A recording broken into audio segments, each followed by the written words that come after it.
hell are the Republicans? Where are the Ronald Reagan Republicans?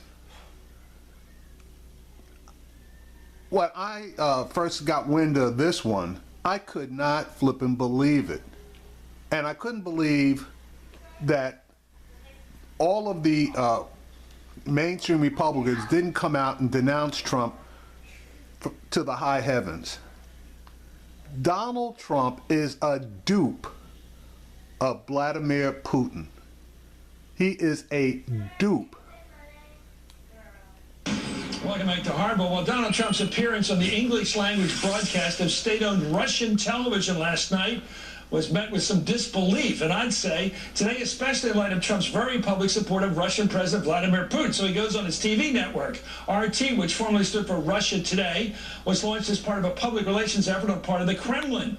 As the Wall Street Journal reports, quote, the RT network has emerged as an important propaganda tool since it was launched in 2005 by the Kremlin, which insisted the world's airwaves have been based or biased for pro-Western programming so long. Moscow has poured millions into its budget of RT and attracted some professionals like Larry King, as well as some offbeat commentators and conspiracy theorists. That's the Wall Street Journal talking there. In King's interview, Trump went as far as to attack the free press here in this country on a state-owned Russian TV network. Amazing, going after freedom of the press, free press, with a network that doesn't even believe in that. Anyway, take a look. It's outrageous.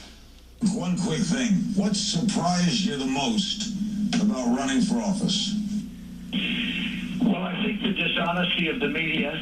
The media has been unbelievably dishonest. I mean, they'll take a statement that you make which is perfect and they'll cut it up and chop it up and shorten it or lengthen it or do something with it, and all of a sudden it doesn't look as good as it did when you actually said it. Well, Trump also took the opportunity on the air there to defend Russia from accusations of meddling in U.S. elections with cyber attacks. Here he is. U.S. intelligence and law enforcement agencies reportedly are investigating whether Russia launched a covert operation to disrupt the 2016 election. What do you make of that? I don't know. I've been hearing about it. I've been reading about it. I think it's probably unlikely. I think maybe the Democrats are putting that out. Who knows? Who knows? In an attempt to damage control the damage, the Trump campaign said they did not think the interview would be used on the network that Larry King works for. How the hell do you think an interview that you do on a network that Larry King works for with Larry King is not going to be run on the same network that you did the interview with? I mean, he's trying to blow smoke up our asses and calling it sunshine. He actually did an interview with Larry King, a personal friend of his, a friend of, I'm sure, everyone around the table. And he said he was doing it for his podcast, didn't know it would be on Russian TV. But what he said there was... How does something like that happen, that the campaign doesn't know that his words are going to be played on Kremlin State TV? Larry King was doing the interview for Kremlin State TV. For his podcast. I wasn't involved in the interview. Okay, so now she's bailing. She wasn't involved in the interview. That just goes to the lack of vetting that the Trump campaign does with any media outlet or any of the personnel that they utilize. And Kelly's starting to look old here. I think she's starting to age behind all this Trump bullshit. Kellyanne, good for you. Anyway, the problem is a simple Google search quickly reveals that King works for the Kremlin-funded network RT, Russia Today. I'm joined right now by MSNBC political analyst David Corn, Washington Bureau Chief for Mother Jones, of course, as well as a Republican strategist, Michael Steele, who's on, a former spokesman for Speaker Boehner. What do you make of this, Michael, that's going on Larry King? Everybody knows he works for RT. I know it now. I didn't know it a couple of years ago. It's not so much going on with Larry King, who I'm a friend of, and I like the guy, and he's had a hell of a history in radio and even television. But he doesn't have to ask tough questions. And by the way, he didn't say anything to Trump about the American media. Trump used a softball question, what have you learned in the campaign, to bash the media. It wasn't King's fault. It was Trump. I think in Vladimir Putin's KGB days, Donald Trump would have been known as a useful idiot. If we've got a situation, I come from the wing of the Republican Party that considers Russia a geopolitical threat, a geopolitical foe. And if we're in a situation where the FBI says that they're trying to interfere in our elections and a former KGB agent says they're not, I personally trust the FBI agent. Yeah. Yeah, which Trump... You make this, as Churchill would say, you took the side of the fire brigade against the fire. Exactly. It wasn't a tough call. Yeah, and Trump doesn't. I mean, he's been asked... Why did he do it? Well, my overarching view of Trump is that he's at core a narcissist. And why does he like Putin? Because what he says. Putin says nice things about him. Putin is... That is, by the way, explain what a narcissist isn't somebody who thinks they're good looking or anything. A narcissist is someone who believes psychologically that the world revolves around them. The most important thing to a narcissist is how the rest of the world engages or interacts with him. Right. And You're the son of the universe.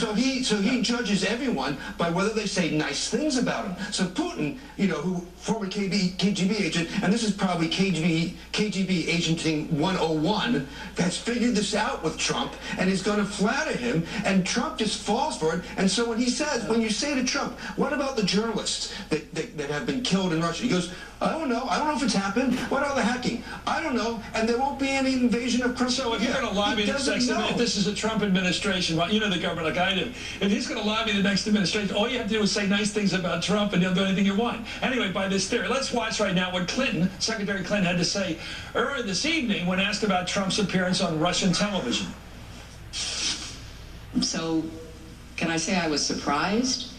Not sure anything surprises us anymore, but I was certainly disappointed that someone running for President of the United States would continue this unseemly identification with and praise of the Russian president, including on Russian television. Yeah, I have a feeling, and I don't want to be too comical about it, but it's a ridiculous situation, Michael and David. Sometimes I think Trump thinks he's judging a contest, and the contest is who's the toughest ass dictator in the world. Oh, Putin! It's not a question of his danger to us. Yeah, he's kick-ass tough. Okay, that's not what we ask about a foreign leader. We want to know whether the foreign leader is like Anwar Sadat, a friend of the United States, right? Yeah. Or someone like Isaac Rabin or somebody. Are you somebody who agrees with our general foreign policy, or are you not? That's the way we talk about foreign leaders. We don't judge them like we're in some contest. He judges Putin like as if he wasn't a prop of the United States. And the values, too. We care about the values. And if it would be comical, except that we're selecting the commander-in-chief of the United States military, the next leader of the free world. We're down to essentially two candidates, and one of them is this guy who we can't trust to defend the Balkans. Okay, let's flip around. Yeah. You're on the left.